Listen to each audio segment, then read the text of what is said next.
Fantastique Info TV, magazine au business. N'oubliez pas de vous abonner gratuitement. Merci. Voilà, c'est parti, très chers abonnés des Fantastiques Info Télévision, Mbotela Bino, Kimia na Zambe, et Zamabota na Bino. Nous allons essayer la Bino vidéo lelo, Namboka ya Balimo, où nous allons tata na bisawa, à Pesa Kombo, Mbote papa. Mbote papa. Boni santé. Santé ezakitoko. Voilà, mais quand on a mikolo bango pena lombango, a ngana autotelemi, toza wapi. Toza na ferme ya papa Georges. Papa Georges. Na maman Marthe. Na maman Marthe. Nous bazaka na Belgique. Bazaka na Belgique. Toza na village Balimo. Peza esika na ye ferme na ye. Ce qui bokomona déjà o bokomona belingi na vidéo eza misala na ye o asala kawa. Ndako propre, hein? Libanda propre, je ne sais pas l'intérieur. Alors, au lobby, comment on a, s'il vous plaît? Raymond. Ndeko-Raymond. Oui. Alors, Ndeko-Raymond, au sali Mboula, au sali sans aboni, banda aux alias. Oui, na kota kiawa na début ya mars. Il y a 2025. Il y a 2025. Oh, le juin, naza presque na 3 mois. Na 3 mois aux alias. Ah, très bien. Aux alias, vous avez tourné dans Moulonga ni na bana. Naza na Moulonga ni nangai bana mibale. Ok.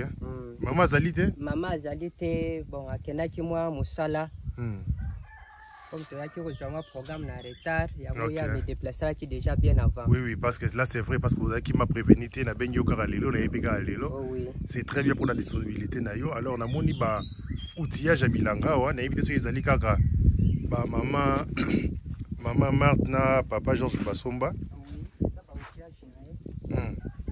Ça c'est très bien. Alors, l'oral liboso na monia wa na omona ba pondu, na évité ce pondu à caoutchouc. Oui, à caoutchouc. Très bien. Donc, au besoin de la concession, il y a la concession, il y a maman Marthe. Ok, alors répondu bolona qui na superficie à boni à caoutchouc. Oui, ça net que to loni ki angoka na lo pango mais otoza nango demi hectare eza watoko ke total. Très bien. Voilà, dia fantastique info pondu à caoutchouc angoyo na mboka balum. Alors na moni une nzete ya mangue. Ils ont maté déjà moulaï hein. Bozui mesira okata ngote pone ke moulaï mingi te. Bon tozo c'est là to comme plein la saison sèche to kati yango pour que sabiso ba vous allez passer. Vous allez passer yango to tiki yango na début ya saison de pluie to kati yango pour développer bien. Voilà, pendant ma séjour il y a maman Marthe na papa Georges da tegela bango ba mbila ne na éviter ba mbila ngo ekenda wapi soki ezali mais quand l'exhibition te ba pe évolution yango. Oui. Exemple mbila yango yo. Oui, tikaki esa oyo. OK. Suspect eza na kati. Esa mwa ba matiti esala ki okota. Esa la tete na wo. Osala tra ope yango yo. Musu na moni na bandeli kuna. Oyo mati wana.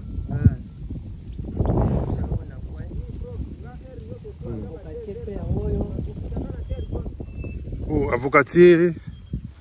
Vous avez la avocatier. Très bien. Ah, oh, bah, kuta yango, hein.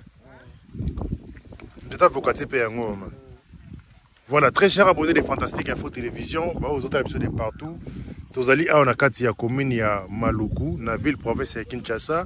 Où ils allaient bon esika, ils allaient urbano, rural, na kati ya groupement ya Bou, na kati ya village ya Balimo. Village ya Balimo ils allaient 12 km kobanda na entrée ya Yimpuru. Koko Mesika, Oyo Tozo Miao. Alors, Ndeko Raymond, merci pour la disponibilité. Alors, mais quand un peu hôtel Sabiso parce que ma maman va dans l'inquiétude un peu au Mona, et ça, les micro-belés, parce qu'il y a terrain, évolution, il y a terrain, il y a bolona qui nini, et comme nini, parce que la position est bango. Oyo, pega pas la bango. Ça pas la bango, tolona qui manioko. Premier circulage de salaki ango, c'est la deuxième circulage, puisque ma titre est à ou à poto salango et seng abiso bamoi, ce qui me les obéta moya kolongolango biezate. Ok. Soto koti na bilanga, hôtel sa vidéo de bien, bamanyoko za wanakati. Très bien, bamanyoko ezali, yango yo parce que télévision. Tomate. Isa radio te. Oyo to bolone pe tomate. Ah, ce que vous sali superficie à boni. Awa superficie toujours mona awa eza demi hectare.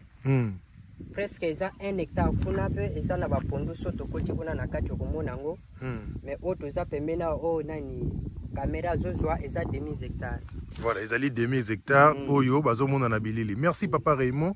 Alors bongo bonamoni boche pe tomate hein? Tochi tomate. Tomate yango yo boloni pe kaka boloni oka quelques pieds to eza moi pe tandia munene. Eza moi etandia munene. Kuna pe côté ka uchwane ezali so tokoti okomona pe tomate ezali. Voilà, merci beaucoup. To meka pe kokoma na meka kotalisa un peu. O boloni eza ni mbala o eza na terrain. Ah oui. O eza mbala ba be yango mbala langa. Na lingala nde tozobe yango.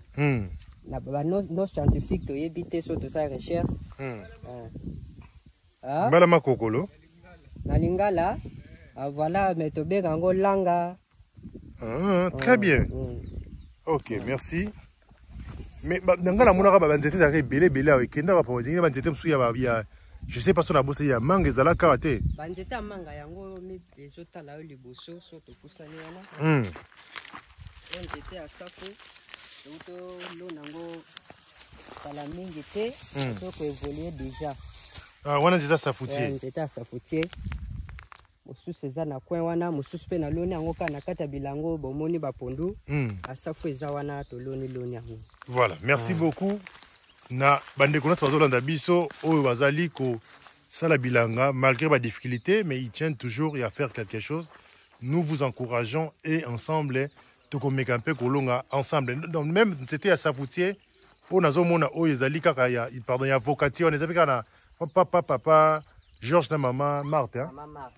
Nyosa oyo ezali nini oyo eza onzeta nini oyo eza pomme onzeta pomme pomme ndeni pomme yango kuna te kuna te na pomme te na mwe nzeta pomme moko yango wana nde pomme oyo nzeta nini nzeta nazo différencier yango pena te banda pe nayaki nasala baétude nango nazwi yango na pena te.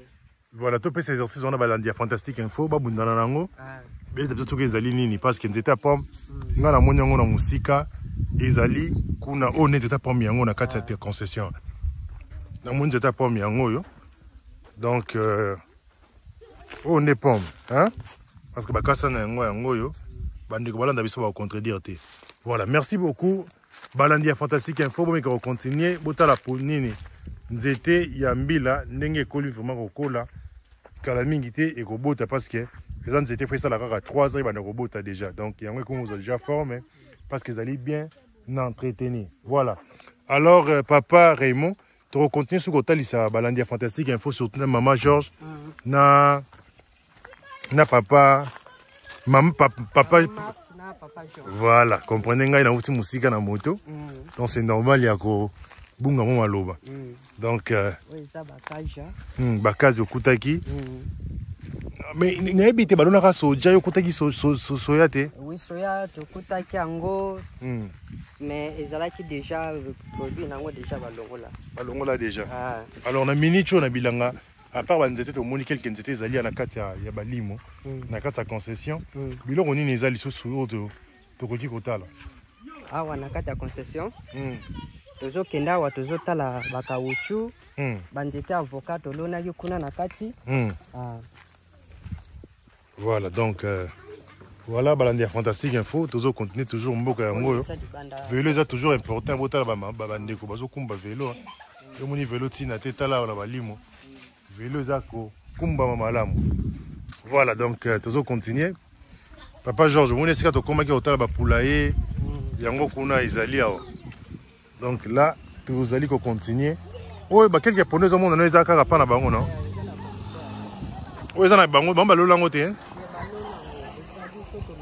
Alors c'est que o ezali oyo soki na tumalembe o ezali balola ki pondu mais basundula sarclage salama te na kati ya zamba o hein ezali to tenir yango na basarclage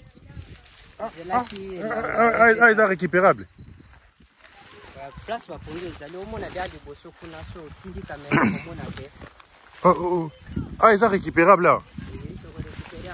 Ah, na miracle ni nzambe. Na sarclage. Ndenge za bozonga nango. Ah oui, bozonga.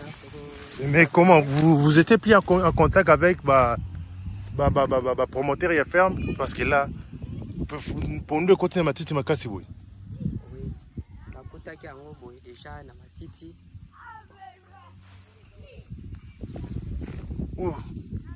Oh nous sommes na matiti ma. Toko entretenir yango eza bien o elanga ba matiti no sezo vanda tozo circuler yango. So tokoti na point wana okomona ke to bandi dia circulage nango.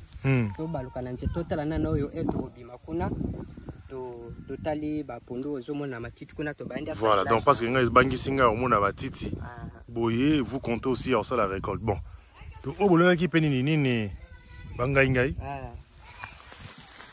Voilà. Bien papa. Les arts récupérables. Hein?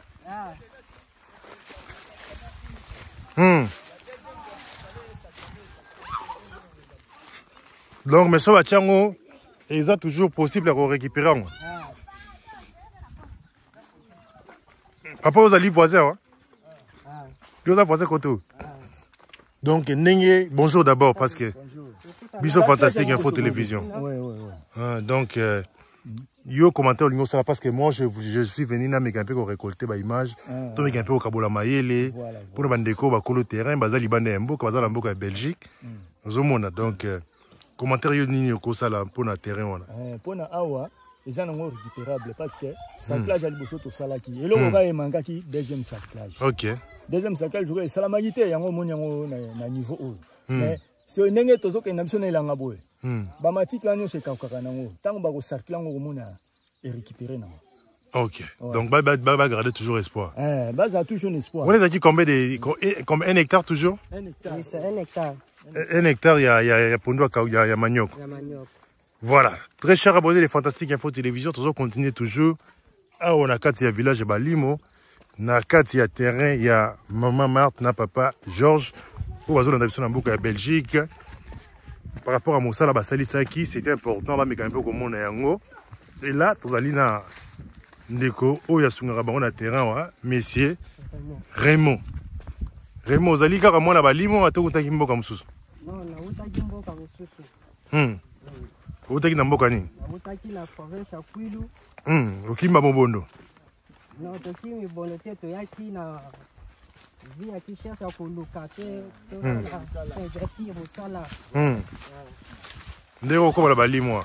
Na Kwilu utaki na mboka nini? Na Masimanimba. Oh, na Masimanimba. To pesi wala nyonso. Ya fu wala ndaka biso depuis Masimanimba babenga nga ebele. To pesi bino mbote ndeko na bino moko yo apia. Voilà, alors papa Raymond, commentaire ezali nini? Awa déjà demi hectare ya kauchu. Tolona kiango malgré ça saison tolona ki ezalaki ba moi makasi. Esalaki biso ko raté to salina ni reganisage yango soko moni ba reganisage yango yo to tambola bilangisa na molai. Oui, nga azali na ngai. Donc oyo ezali un demi hectare, il y a pondu à caoutchouc sika et koufaki yango bengi garnissage bosali pour la remplacer yango. Donc ah koufaki bozongisi yango o ezalaki déjà. Oyo tolonaki garnissage nango ezali.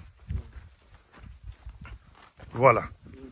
Toujours continuer très cher abonnés des Fantastiques Info, toujours à la carte il y a village, il y a Balimo, je dis bien 12 km Kobanda Lamboka Impuru.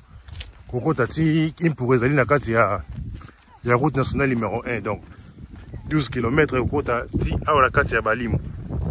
Voilà, donc toujours continuer pour la carte ya terrain, il y a maman Marthe na papa Georges. Ah ouais, voilà baboutir à Siko babakisi. Yango et ça va tenir ndenge mbule comme na suka bu. OK.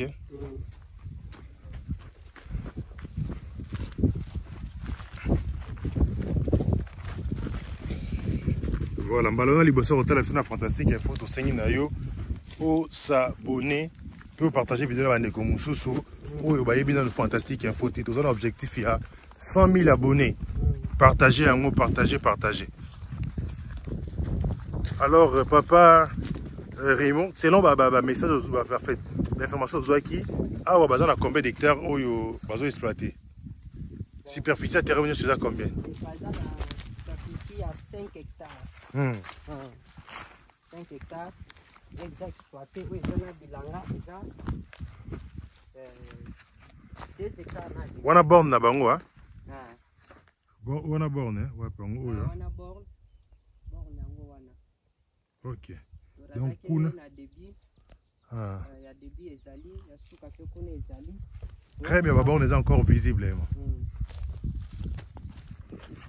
Donc, toujours continuer, très cher abonné des Fantastiques Info. Télévision, on remet un peu mes coteaux, presque limité. Hein. Vous avez toujours dans le garnissage. Mais on a comment on appelle ça, aubergine? Wana eza solo. Solo. Ah, après, on a sous ni tomate. Tomate, ah, on a dongo dongo. Oui. Les années kota kota kaka. Les années qui zoba zoba.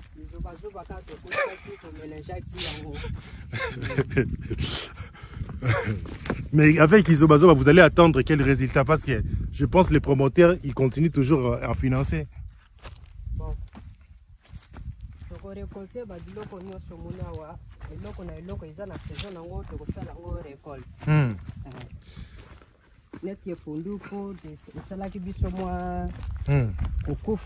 Mais o ezali déjà ba côté pe ko récolter yango ba pondu tout monde a déjà caoutchouc o ya ba régalissage monde déjà côté ba ila les yango ya OK bandi dia ko pousser ba feuille. Voilà donc pour nous rebuka pe ya caoutchouc de msu yango neto yo ils ont déjà pris à kobuka yango. Voilà. Alors, donc, toujours la 4 demi-hectare. Ah, quand vous parlez de demi-hectare, là, ça fait combien de mètres sur combien, s'il vous plaît? 200 mètres sur 25. La largeur, c'est demi-hectare. Donc, ah, vous avez 25 mètres sur 200 mètres, c'est ça, non? Oui. Très bien. Borne suka ngwana. Ah, borne ngwana suka.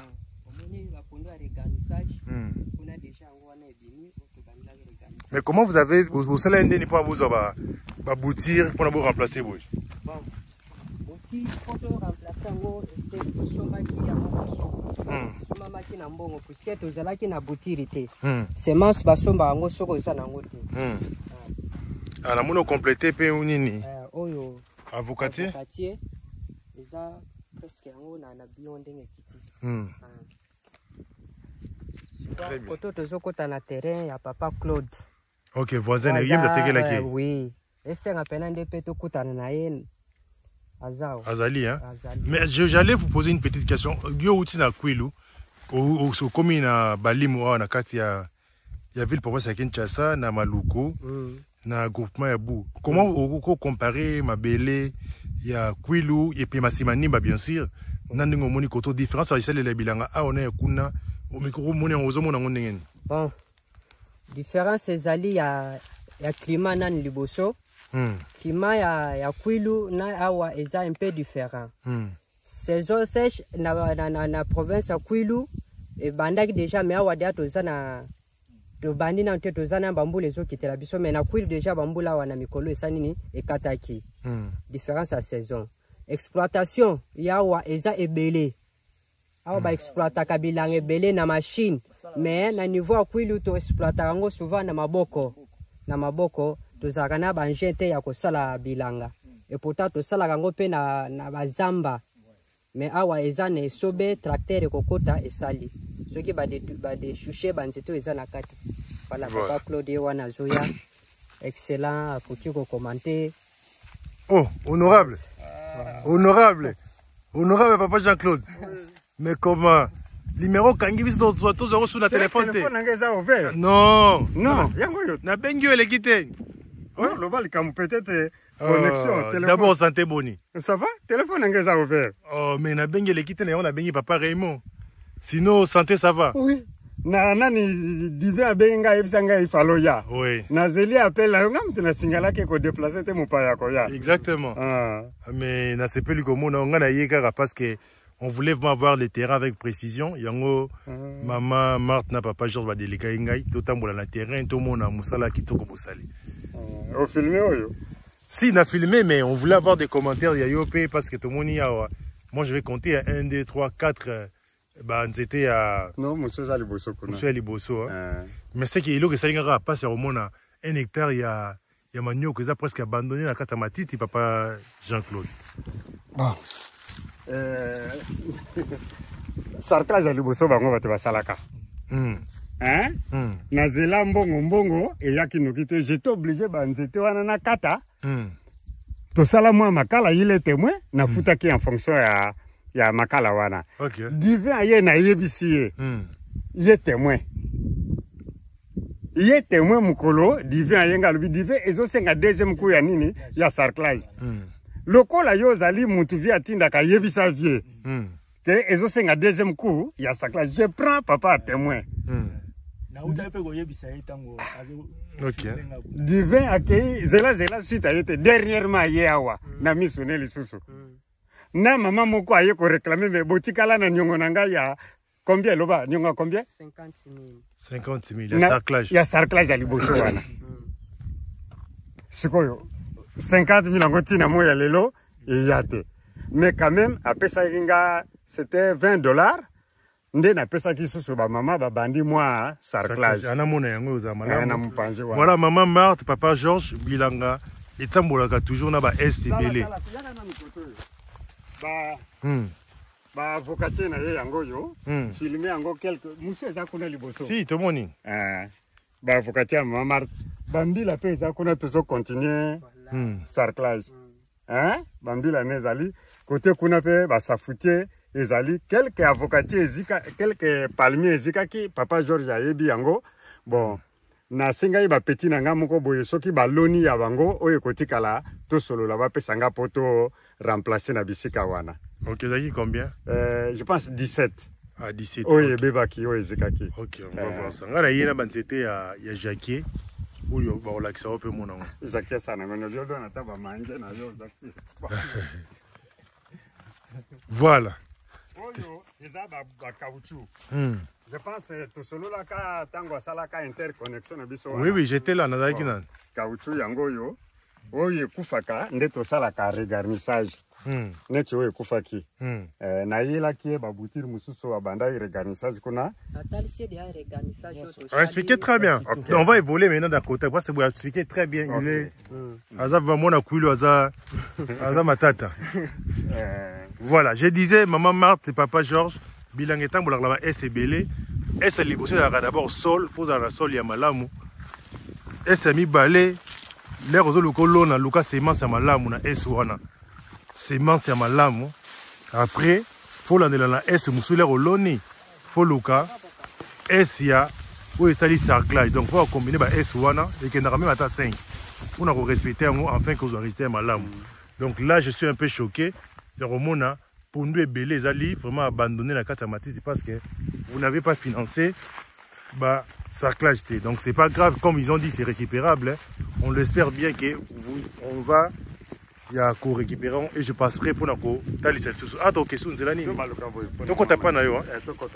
Voilà. Donc maman Marthe azomone siko. O ezani nango papa. Oyo ngai. Bah ça ça bisapte. O bisapa ça bisapte yango. Oyo wana otobo mangona poto za ba graine hein. OK. To multiplier ngai. Bon na tribu na biso babunda kuna bakausa kango. Na saison sèche balamba kango ya kokauka. Ah ba graine wana. Te ba fe yoyo. OK. Ba fe yoyo. Donc bakoko na biso bazalaki mayele soki bakomi nelanga bakausi yango. Okokuta même mutu ana demi saki ya mungwa abomba ngai na ye na tango ya crise alambi yango. Oyo. Ba musu ba benga ngonga ya bayanzi parce que ezala ngai mingi. Eza différent oyo mususu fait ya vert, oyo fait ya moi rouge. Mais zaka ngai. Très bien. Merci beaucoup. Je crois papa Georges bazomona bisiko to lekaki na yo awa na bilili.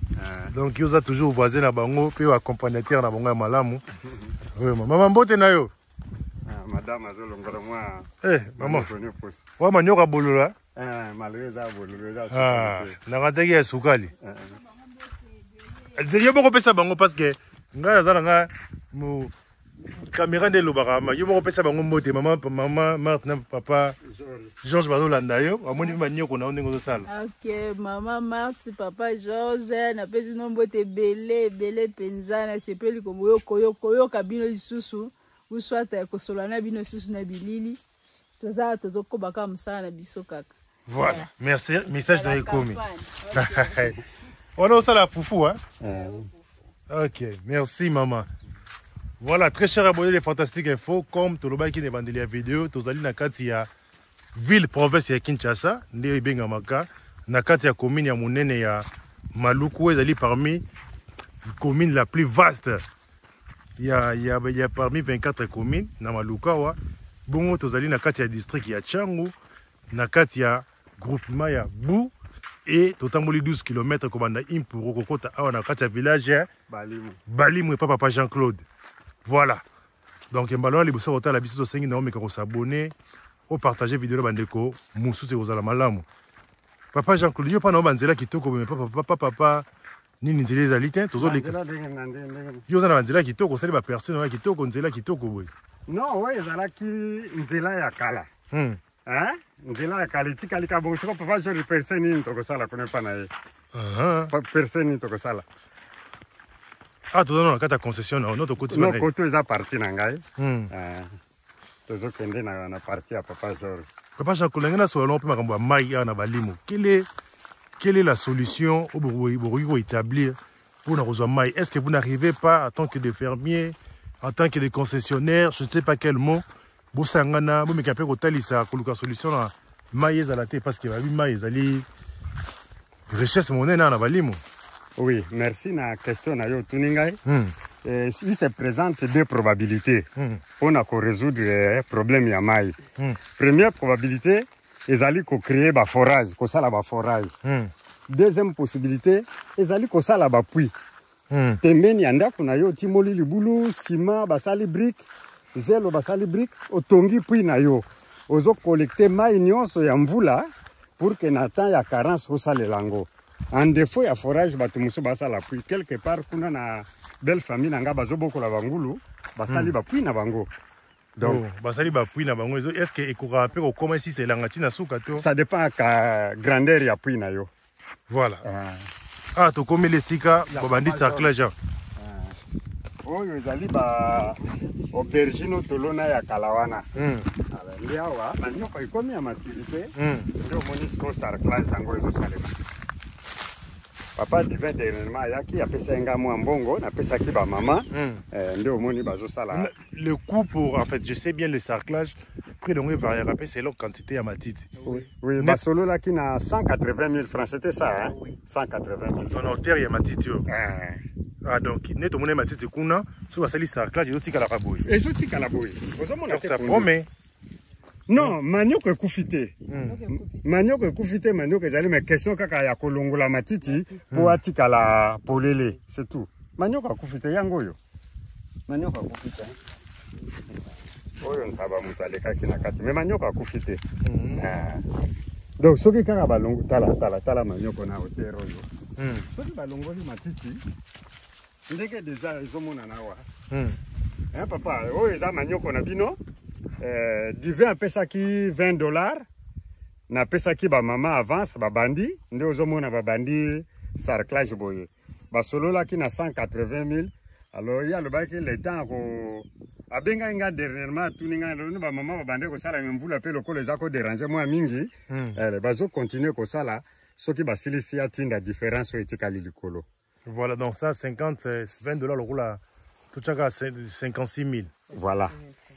Voilà, ok, merci beaucoup. Donc, tout le monde est est-ce qu'il y a encore une place, un endroit où tu au lac Sabango, parce que je devais vraiment faire le tour. Il y a terrain là-bas, par rapport à ma maman, là, mon sali, n'est ma bébé au lac Saga. Bon, tous en quelques palmiers, il faut tout ça la paix entretien, côté wana, mais ça foutait pèse à l'ikuna. Ça foutait tout l'ona paix na mon panzi wana. Côté kuna nanu to sali pe entretien te. Tozo wela nanu côté toloni caoutchouc wana. Parce que caoutchouc nde ko permettre biso à la longue to teki to résoudre ba problème to za nango ya mbongo même si lui n'est pas encore prêt à cofinancer. Nous savons qu'il ne ramasse pas l'argent. Mais on a visé que tout ça la caoutchouc ça nous donne le temps ya ko tekango la possibilité à ko tekango un peu régulièrement. Très bien. To résoudre ba Aléa au Tozanangone sarclage. Très bien. Alors, Papa Raymond, yum tozali vraiment aoa ko sala musala na kombo ya Maman Marthe na Papa Georges, lobani nyokoloba et pour la descente à mokolo ya lelo. Oui, merci. Lolenge toleki na bilili kotalisa musala ndenge eza wana kati ya concession. Bon, musala ezo salama. Mais eloko eza moins un peu difficile. Ezali finance puisque na kati ya concession soki boza 2 ou 3 hectares déjà eza na kati ya bilanga ezo salama. Il faut financer zala. Le boko moko ekoki ko sala te en même temps que asili sango. Soki nga na s'occuper côté mususu senga finance po bat mususu bakota musale sani emonana. Soki matite ezomona boye retard à finance koto to sali nga na zo sala côté mususu finance eza en retard matite mati. Bon papa mona te ke zo sala ko abandonner yango eza ko abandonner yango te eza grandeur ya musala ya bilanga ndenge ya kosala ba sarclage. Mutumoko akoki ko s'occuper 3 hectares ou bien 2 hectares en même temps à sarcler yango. Ok, très bien. Merci beaucoup. Alors papa Jean-Claude, a été le bamso ko bakisa. Non, kaka ndenge de kwa lobby. En tout cas, toujours bunda, yomoko moni bilili ya caoutchouc kuna. Ndenge to solola ka, on voulait vraiment que caoutchouc wana ezala outil à production ya recette pour déranger kaye à tout moment te. Ya lokota kambongo te, nous le savons très bien, toza ba idiote ba ignorante vu que même azakuna mbongo eza passe mais tozala na source na biso moko nde omoni caoutchouc to loni na ndenge. Voilà, Zamba sala vraiment veille wana ekokisama. Oui. On a épais sa valeur de bilanga na mboka na biso la République du Congo. Alors moi j'allais poser une petite question. Oui. En termes par exemple si on y a boutirawa, vous allez ya kolona to bosala. Oui, to bengango regarnissage. Omoni ezali effet ya matiti tala pusana o.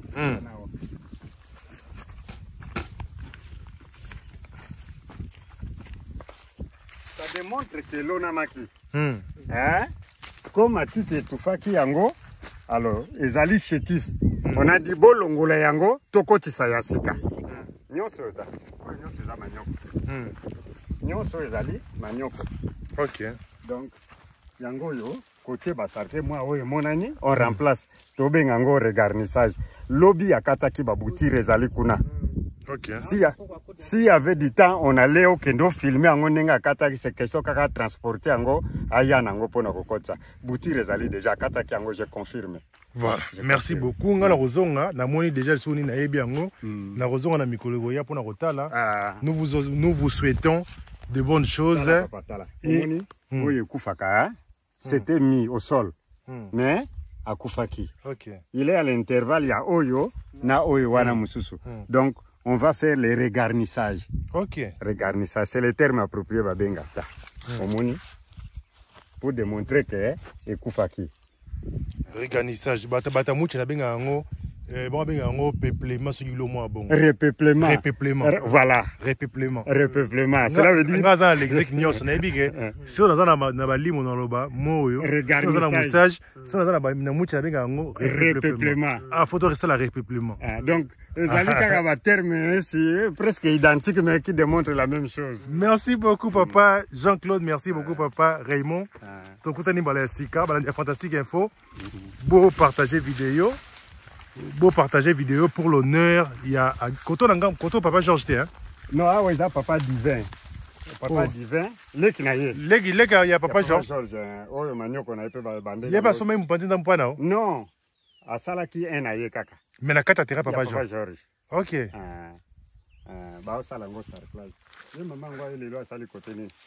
Moi je sala côté ni. Le zaka na kata tera nani mais alona asinga ki aloni 1 hectare. Ya ki po travail mais lelo eza na mokolo ya. Ah lelo mokolo ya kunzo. Na nini na coutume teke mokolo ya kunzo basala ka musala te. Ah mokonzo est tombé mardi. C'est 2 fois par semaine, ça dépend. Les 4 jours de la semaine ancestrale, mokoto yokola na ba sociologie à Kalakalawana na classe. Comme c'est aujourd'hui mardi, mercredi, jeudi, vendredi, ça sera encore le samedi. La semaine, monsieur tombaka 2 fois, la semaine, monsieur une fois. Ça dépend. Mais c'est après chaque 4 jours. Ah, le basala amsana la zamba le basala kate. Voilà. Bakoko bolimbisa nga na kotaki. Non, pour nous ça problème. C'est la machette, c'est la houe. Parce que nga peut-être travail à ce que j'ai fait. Ndozo mona maman va profiter mi collaborer ko sala moi fufu ko la maman kwanga kobongisa ba biloko wana. Ça c'est bien. Elle voulait travailler mais loko les amis kola ya konzo nde asalite. OK. Ça c'est bien. Voilà balandi Fantastique Info Télévision to tondi bino botondi na ndenge bo pesi biso lito ya kolanda biso na ebandeliti na suka. Wana maman Martha mona ba avocati na yezo comme maturité. On protège ça bien que tango ba kosala sarclage kotoyo et kofongama. On aurait commencé là-bas mais puisque comme kotoyo. Bon, na moni monsieur continue na nukara to fongoli lisusu. Alors papa nani? Papa non, papa Jean-Claude, t'es papa Raymond. Ah, bon, attends, il y a maman rôti. Attends, sauce, attends, unité, hein. Maman Marthe, oyo aba avocati na yo. Tala niveau zo koma. Oya liboso na lona ka avant bino bozwa. Yango, non? Oui, oui, yango. Oui, zikaka moto. Oh, na lona ka liboso avant bozwa terrain. Ta mususu yango na ekomi déjà likolo, c'est sécurisé. Donc, soki ka basali entretien wa akomona na polele. Ah, très bien. Très bien. Donc, Dieu nous aide dans les 2-3 ans à venir à Kolia Bambou. Ah, Botana, oui, oui. Ah, là, déjà, il y a Moukolo. Voilà. Papa Raymond, je disais, vous attendez la sauce à Talibata, beaucoup là. Oh, un hectare à papa divin. Comme les gens qui ont bio, monsieur Kenaboye. Oh, tu as pastèque? Oui. Tu as pastèque? Oh, pastèque, non? Oh, pastèque. D'abord, ça il y a longtemps. Non, Kalamingité. Pastèque, elle a combien d'hectares? Donc, il faut qu'on ait un hectare, mais qu'on a tout le banane. Et qu'on a un hectare, mais monsieur Koufaki, tu regardes, ce qui te reprend tout à la canne. Il n'y a pas de problème sur quoi. Il y a l'autre qui a un maïs qui est belé. On voulait les cas qui mingi. On voulait les cas qui mingi. Ce que moni.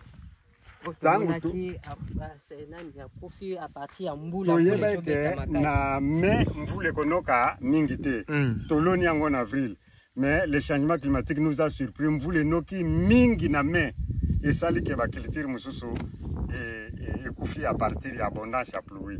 Voilà. Parce que merci kalinga ka mai mingite. Merci Totigo vous appelle nayo to komi nasuka balandi Fantastique Info mbaloza masuka. Pour une émission, il y a des centres d'amitié à Balimo et pas il y a maman Marthe, na papa Georges, Oyo, Bazol Ndabiso depuis Mboka, il y a Belgique.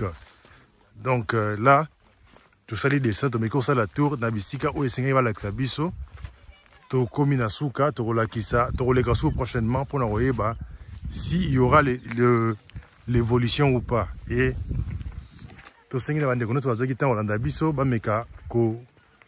Partagez vidéo, ceux que vous allez abonner, ceux que vous allez abonner, mais kako, ceux que vous abonnez, mais kako, s'abonner aux alamalamu, Zamba Pambolabino, c'est votre humble serviteur ambassadeur à terre lycée Bokite, Tolobi, bye.